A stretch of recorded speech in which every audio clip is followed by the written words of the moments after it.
First page is more just information generally for us. I think plantar fasciitis is a word that gets thrown around a lot, and it definitely, the fasciitis part, itis is inflammation. As we know, I think a lot of people will say, oh, I have pain in the bottom of my foot, it's plantar fasciitis, it's inflamed, I need ice packs, I need anti-inflammatories, all that. Not necessarily wrong, but also not necessarily true. The one that I'm kind of thinking of is Diane. She comes in, she has plantar fasciitis, she goes sees a doctor. The doctor gives her a couple basic exercises, which I have in this sheet at the bottom, but he instantly also told her you need orthotics, here's special shoes. She bought $200 shoes, she started feeling better. And then all of a sudden she's coming in and I'm not wearing the shoes anymore, they're rubbing blisters right at the arch of her foot. So that's telling me that that orthotic was the wrong answer for her. Her foot is actually just not working very well, okay? So what is plantar fasciitis? It is actually just a degenerative condition that everybody will probably experience at some point in their life. I mean, as age comes, it's on the talk. If you're a runner, you're a jumper, that elasticity in that fascia just basically gets weaker if you don't stay on top of it. So even though this is kind of a rehab approach to it, think of it as prehab too. Just put that pre in front of it. It's a prehab exercise. Anybody could be doing this in. This is something, if somebody's like, oh, my ankles are sore or stiff, if you're doing ankle mobility work, mix in a foam roller ball at the bottom, anything to address that fascia, because it all starts from that ground contact. Every time you take a step, your foot should be working. That arch should be getting a little bit established as you roll through that big foot. So yeah, diagnosis, you can go through imaging and histology, all that, but really the basis is if you wake up in that first step in the morning, you feel a pain in the medial backside of that heel underneath, so right in here. Anywhere on here could be it, but really that telltale sign is right here, plantar fasciitis, boom. I would automatically come to this. Somebody says, I'm sore under that foot. I would scroll down to the bottom of this page that I sent you and look up, damn it, this is a pain in the butt. All my exercises, hold on.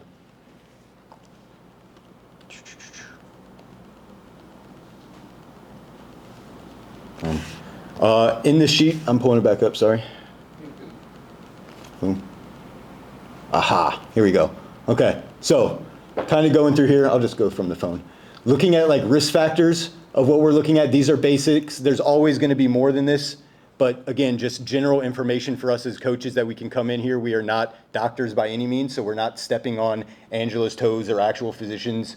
You know, that Diane went to a doctor. She didn't see a physical therapist for this. This is just a regular family physician that is giving her recommendations, which are very similar to what I've got down here for us, okay? So anything that Diane would come in with exercise, oh, he gave me this or this, I'm gonna go ahead and say I'm confident.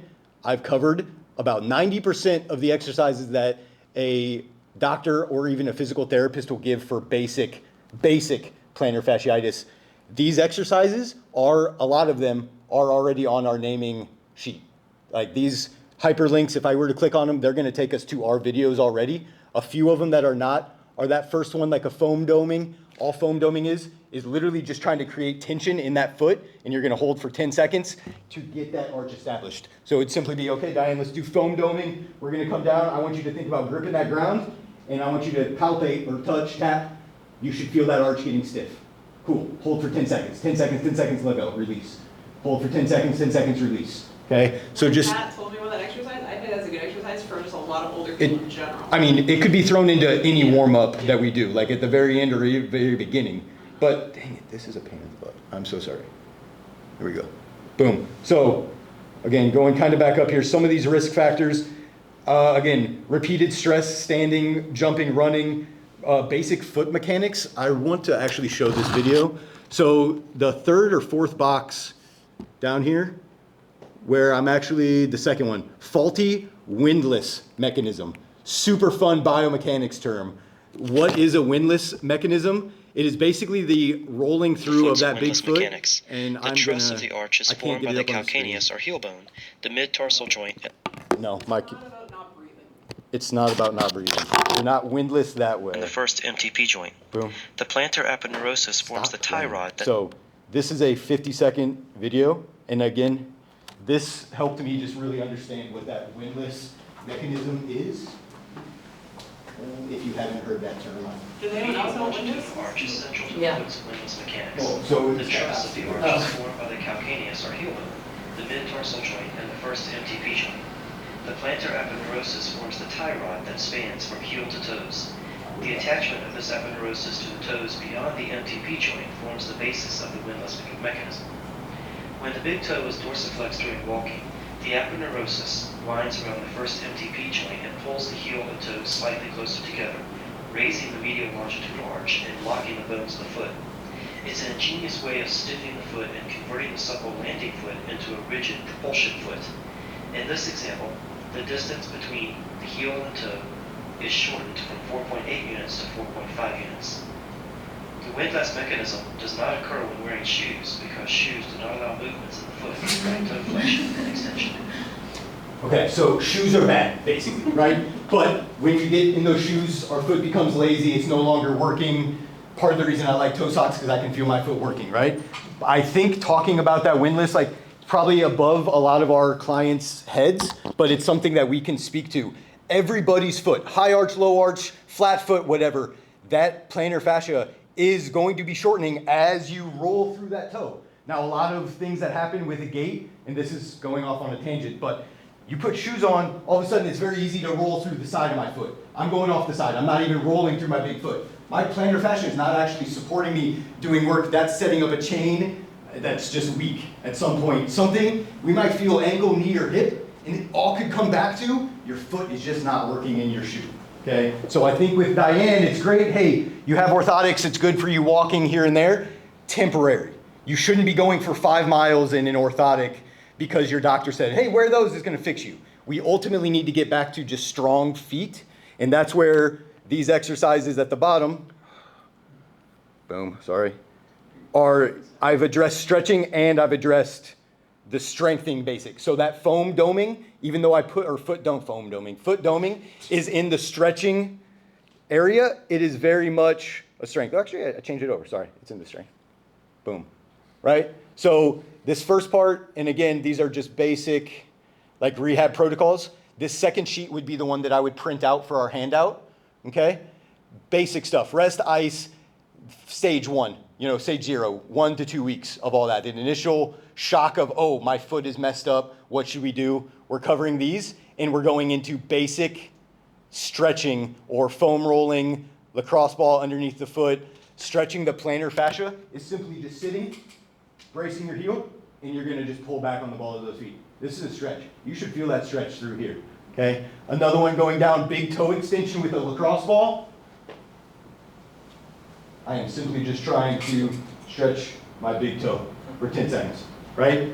Jumping back up to the top, that fascia ball rolling, literally just this, right? A lot of PTs, I think, just go ice bottle. Like that ice, that cold is gonna also help alleviate a little bit of flame or inflammation, even though it's not necessarily the plantar fascia that's inflamed, it's probably surrounding musculature of that foot that's inflamed. Again, I think plantar fasciitis is just that blanket term that 20 years ago, everything in your foot is plantar fasciitis automatically, okay? Going back down into it, those QR codes that you saw on the side are all linked to those videos. Okay, I think my old computer is done. All right.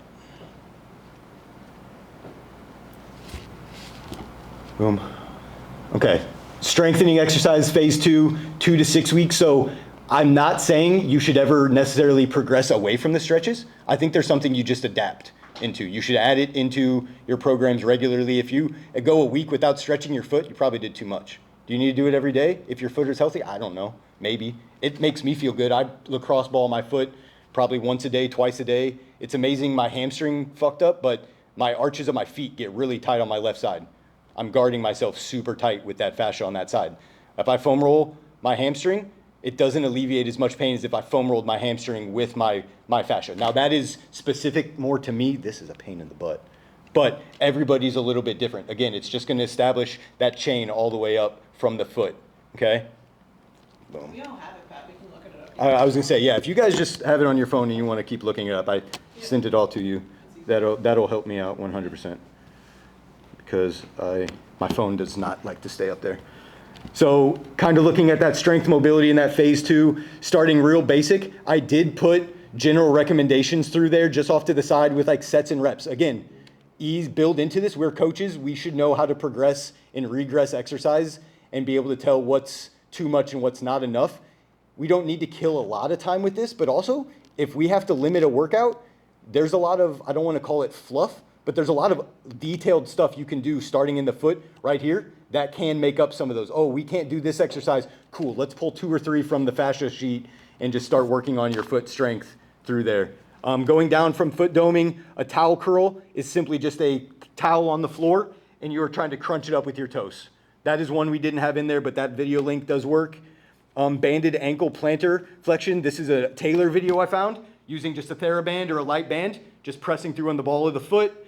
And then the ones that are indented in from there, I just saw those as those are progressions. So at some point, if pushing through a band is not doing it, what am I doing that for? Okay, cool. Let's try assisted calf raises, progress it a little bit so that person doesn't think it's all just basic, simple things, right? Use our brain a little bit and progress as you see fit. Seated tib raise, all things we have. A lot of times, again, if that foot fascia is tight, the ankle and surrounding musculature are going to get tight. So if we're addressing a foot issue, knock it out. Hit calf mobility, hit ankle mobility. At the very bottom of that list, we added what Cole did a couple weeks or in-services ago with the half-kneeling ankle rockers and ankle mobility and dorsiflexion. Add some of that in. That all goes into it. And I know Diane, that's stuff that Diane's not doing. Like her doctor did not give her that. Her doctor's like, roll your foot out and wear orthotics, and that was it. Rinsed and done. If she went to a little bit more detailed PT, Angela would have given her a little bit more in-depth stuff. But at the same point, it's, are you doing it at home? Are you staying on top of it? And a lot of times it's, no, I got this sheet of paper, I did it once and I never do it again. So this is for us, we have in-house, we can use here. This is what we would go to. This makes sense as a programming standpoint. And then we also are providing them with progressions as she sees fit. Oh, I went home, that was too easy for me. Well, did you do 2, 3 down below that? That's a little bit harder. It's going to fit better for that progression and more difficult for you. All the way down to single leg balance and balance holds, the 5-3. And then that third phase is just going to be building back into walking and or running progression with low level plyometrics being basic ankle hops, stuff like that. Or even more dynamic calf raises, stuff like that. Any big questions, concerns? Hit me. Not a question, not a concern, just more what you and I talked about. Like, I also think there's a lot of value for a lot of people that don't even have plantar fasciitis here, right? Like, you think about half these exercises, like, some of our clients can't even do some of these. Yep. So I think they're really, and I kind of like red flagged my brain when you said, like, for example, someone comes in and they're just like totally, like, there's so many exercises you can't do that day. Mm-hmm. There's such valuable stuff here and this kind of stuff, and even the elbow rehab that like everyone can benefit from in just a prehab way. So it made me think. WR, we were talking about WR the other day. Yeah. You can't do shit in the upper body range. Yep. Yeah, right, there you go, something like that. Yep. But my concern with the elbow thing and now this is, how do you get it to be more in front of people? Like, how do you get people to actually access this and use it more? Do you think it would be valuable to have like a wall where you have all of these on, like in laminated sheets of paper that a coach can see in the gym, so it's less like, we live in the office, we kind of like forget about it unless all of a sudden you're like, oh wait, you have elbow pain? Oh yeah, we have this thing. Like, do you think it would be valuable to have like a space where we're continuing to like add different protocols to? It's like, oh, you're having foot pain, like let's scan this QR code on your way out of the gym and let me ask you next time you're gonna even do it again. Does that make sense? Yeah. Just so like even, I mean, more I put the QR codes there to take you to the playlist of those videos. Exactly. So it's something, if that thing is there, they could scan the QR code. We could even turn the whole sheet into a QR code, and then they take it home with them, right? Like, they could have this second page to go home, or there's nothing crazy, I don't think, on that front page that looks too false in there. Like, it's all research backed. I do have resources if you guys like. I have about 10 different ones I used, so those are fun. QR codes go to the videos of yep, them doing it? that first QR code goes to a playlist of all those 6 videos to the left. That bottom QR code goes to all the strengthening exercises down there. Yeah, I think it'd be beneficial to have a QR code for both this and the elbows that go to the actual page. Does that make sense? You can do that. Yeah. Is that easier to do? I put the page. You upload the page to our website. Yeah. And then I get the QR. You can do the QR code from there. And then I'm yeah. thinking like, I I don't know, I'm trying to think of a wall that I could utilize for like a little space for like this kind of pre-rehab. Inside here? Yeah, anatomy. Yeah, Say right. again? You can do right below the anatomy thing. Yeah, right? like something that's like really in your face. Like, so either clients ask questions about it, like, oh, I've been having foot pain and you didn't even know they're having foot pain, or Yep. I don't know, something where it becomes more prominently used. Or yeah, I guess if somebody comes in, Debbie, she can't do upper body stuff, Yeah. and you are blanking on the spot, be like, well, have you worked, how's your foot mobility? How's your toe? Can you spread your toes? Can you bend your big toe? Do you feel your fat? Like, if you can't sprawl your toes, you're failing. Like, sprawl my toes. you should be able to sprawl your toes and work. I mean, you should be able to grip the ground like fundamentally with your foot. Like we're born with that ability, but we all wear shoes like that video talked about, and your foot just gets fucking lazy. My nephew's 8 months old and is wearing shoes that are just too fucking big and goofy. They're adorable, but like you're setting him up for failure. Like he can move around because his ankle, knees, and hips are young and not there, but my sister's never not gonna take him out of shoes again. When he's 5 or 6, once you're in shoes the rest of your life. I grew up in Illinois, so in Iowa, like I ran around barefoot because we had nice, rich grass and dirt. I wasn't worried about walking out in sand and broken glass and rocks and seashells and all that. So I was more barefoot. But you're climbing mountains, you're not barefoot in mountains. Like, so at some point we go in shoes and we never come back, which I do think it's a good idea that we take shoes off if they're comfortable. But like this gives us a jumping off point that we're not just pulling it out of thin air. Oh, take your shoe off and do this. Like, here's a piece of paper. Like, it makes it more solid, I guess. It solidifies our message, I guess. Rehab, prehab, progression of like plantar fasciitis, which is just plantar strength. Now that you're saying that about babies though, I have noticed if you watch like a really young kid stand, they're pressing so much So, of their toes. yeah. You like see the color Yep. and their toes Yep. leave, Change. just like when you grip something, Yep. because they're pressing down. Yep. Huh? That's my thing. Oh. Sorry. Yeah. I'm like, Michael, who? Yeah. Yeah. Can you show me foot doming again? Foot doming is, It's not foam doming. no, not foam doming. Foot doming is you're just gonna try to grip the ground to establish this arch. So I'm gripping tight, and then as I do that, you just wanna palpate or tap the inside of that arch. If you tap and it's soft, there's a lot of give, you're not creating that arch. I think that'd be really cool to add to a ramp, like if you're doing a single leg balance in a ramp, and just have everyone like try to feel it, and the coach can like go and test it for them, just to like teach people more about like what we actually mean when we say like gripping the floor. Yep. Yeah, it's all into, you can then go into that tripod that we talk about, that tripod position. That's what you're doing. You're establishing the tripod of that foot, You say basically. it all the time, but like whether or not they understand it. Right, you know. yep. I think we Yep. should all try every one of those exercises once in the next 2 weeks and then see if we have questions. Because if we don't try and we don't see them, we forget about it. Mhm. FYI. Well, that's also why I think like having it in front of your face is. That's what I'm saying, yeah. What's up? My only question is about the stretch because Yeah. I don't feel a stretch. What do I do? Well, you massage your feet a lot. Right? I was gonna say, That's true. then I was gonna say, your fascia is probably still pretty elastic. You're not gonna be terrible, but You're also an I was gonna say, when you're sitting, and tell me if I'm wrong, but the way Yeah. that, I mean, you're locking that heel in, so there should be no flexion, or you're flexed at the ankle, no movement, and then you're just pulling all those toes back, and you're gonna feel it through there. I think the cool thing too to point out to people that they don't realize is that picture that I put on the top of that of the fascia, all of the white is your plantar fascia, right? It goes all the way up and it spreads the 5 little things that go into the toes. There's a lateral band, there's a medial band. So it's not just the very bottom of it. You're also looking at the inside of this foot and all the way to the outside. That fascia picture is actually pretty cool that a lot of people don't like realize. Like they just think, oh, I'm just rolling a muscle, or what does the bottom of my foot look like, unless they look at those. But yeah. Sweet. Can I ask something? Yeah, hit it. That was really, really good. I want to add something. So when you think about foot stability, so posterior tib, that Yep. muscle is going to attach here on the medial border, right? Yeah. So when you're thinking about plantar fascia, any of those symptoms, a lot of our clients that maybe have a weird gait imbalance, they are overpronating, things like that. Also, when you're doing these kind of exercises like the foot doming, you can also be educating them. There's this really important muscle that attaches here on the medial side of your foot.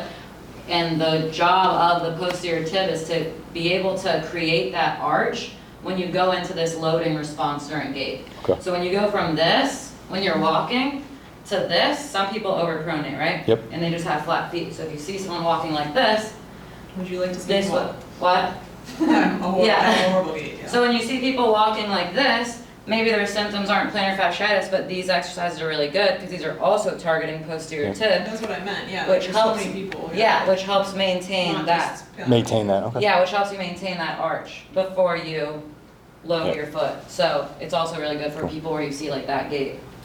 One thing I would like to maybe dig deeper, and I don't know if this is more into a podiatrist, somebody with bunions, whose foot's like, yeah, all the way over there. How does that affect your windlass mechanism? So they have like the rigid and the like 100% like Sarah. Sarah's big toe like goes over Her big toe Yeah. curls over. Like, So I how would does like- that affect? Like, do we focus a lot on trying to that? I know bunions get their own like kind of attention. Yeah. Does this hurt her or does it help her? Like, if her toe's already going that way and we start saying, hey, stretch this out more, massage, like strengthen it, I think the fascia can always probably be strengthened and work on that elasticity for anybody. Like, nobody's fascia on your foot is perfect. Like, everybody could do it unless you just walk around barefoot and you have monkey toes and you run 5Ks barefoot, right? So But I would be worried that something like that, like a pre-existing bunion or something, would you hurt it more or does it not really affect you much? I don't know if it would hurt it more. So like, right, MTP was this joint, right? Yeah. So I think it's like normally 70 degrees. So Okay. if I was checking her range of motion in her big toe and it's around 70 degrees and I asked her to go up into a heel raise and it doesn't bother her, then you're going fine? with it, Okay. yeah. Yeah.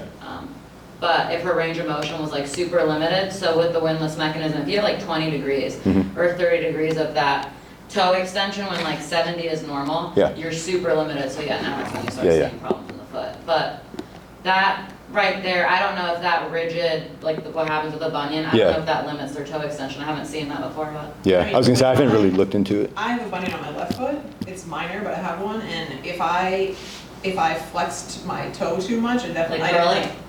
Do you curl it? No. Okay, Sorry, you if I, go. yeah. If I Extend, extend, yeah. I definitely get discomfort in it. Or if I do like a lot of barefoot, like if I try to do walking on my toes or something, I'll get discomfort. Yeah. But what I was gonna say is, I know there's two different ways bunions develop. Bunions develop because of structure of the foot, right? Muscular imbalances, but they also develop because of genetics. Yeah.